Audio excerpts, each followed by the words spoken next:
And joining us now is Dr. Christopher Robinson, and he's joined by Jessica Karen. Guys, thank you very much for your time today. Thank you. Thank you for having us. You're very welcome. All right, doctor, we'll start with you first. If a woman with IBD believes pregnancy is a future consideration, what are the key steps you would urge her to take? Well, so the very first thing is to open that dialogue with your healthcare provider. So, for instance, most women with inflammatory bowel disease will have a gastroenterologist or a GI specialist. And so when they're seeing that specialist, it's a good idea to begin discussing the possibility of starting a family or planning a pregnancy. It's also important to recognize that they will need to gather a group of physicians together to care for their pregnancy, and it's a good idea to seek out a high-risk obstetrician and gynecologist, such as a maternal fetal medicine specialist who has additional training in managing high-risk pregnancy. Gotcha. Now, Jessica, as an IBD patient, what are some of the concerns you had when you began planning for your family? Well, when I began planning for my family, I was just kind of wondering, would I be well enough to become pregnant? And, while treating the disease, what was safe for me and for my baby? And doctor, what providers or which providers should a woman with IBD involve in her care? Yes, so we strongly believe that women with IBD need both a gastroenterologist as kind of the quarterback for the team, and then they also need a maternal fetal medicine specialist who can help care for them through the pregnancy, monitor the pregnancy, and guide them through the delivery process as well as the recovery after delivery process. It's important to have that team approach to that care for taking care of this group of women. And just to jump off of that, in terms of the importance that she involves an obstetric provider, ideally a maternal fetal medicine subspecialist, now early on, correct? That is correct. That's really important because you can begin to discuss some things like medication safety. You can also make a plan for how the pregnancy needs to be monitored.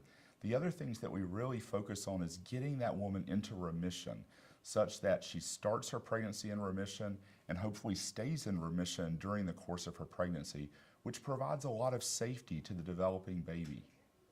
And Jessica, what tools are now available to help women with IBD address these questions? So the IBDparenthoodproject.org has a great list of misperceptions that some women may have about pregnancy and concerns with their health and safety, and empowers them really with information that we have available to us, as well as a checklist of great questions to ask their clinician prior to becoming pregnant, throughout their pregnancy, and postnatal and breastfeeding care. How would these materials have been, and resources, how could they have been beneficial to you? These would have been so beneficial to me back when I was up late at night worrying and wondering and Googling these questions without a lot of information available to me to use to talk with my doctor about. And doctor, we'll finish up with you. What would you say is the number one misconception these women have about managing their disease before, during, and after pregnancy? Absolutely. I think the number one thing that people focus on is medication. If I am putting medications into my body, is it safe for my baby? Is it safe for me to be on these during my pregnancy? And that is a misconception because one of the most important aspects of the care of women with inflammatory bowel disease is ensuring that they stay in remission and not stopping their medications under most circumstances. This is one reason that we advise seeing a physician early in the course of care, early in the course of pregnancy, to really discuss the safety of medication. Keeping the mother healthy is how we develop a healthy baby at the end of pregnancy. And so really the key is keeping that mom's condition under good control across the pregnancy. All right, well, where can we go to get more information? You can go to IBDparenthoodproject.org. All right, Dr. Robinson and Jessica Karen, thank you very much for your time today. Thank you. Thank you very much.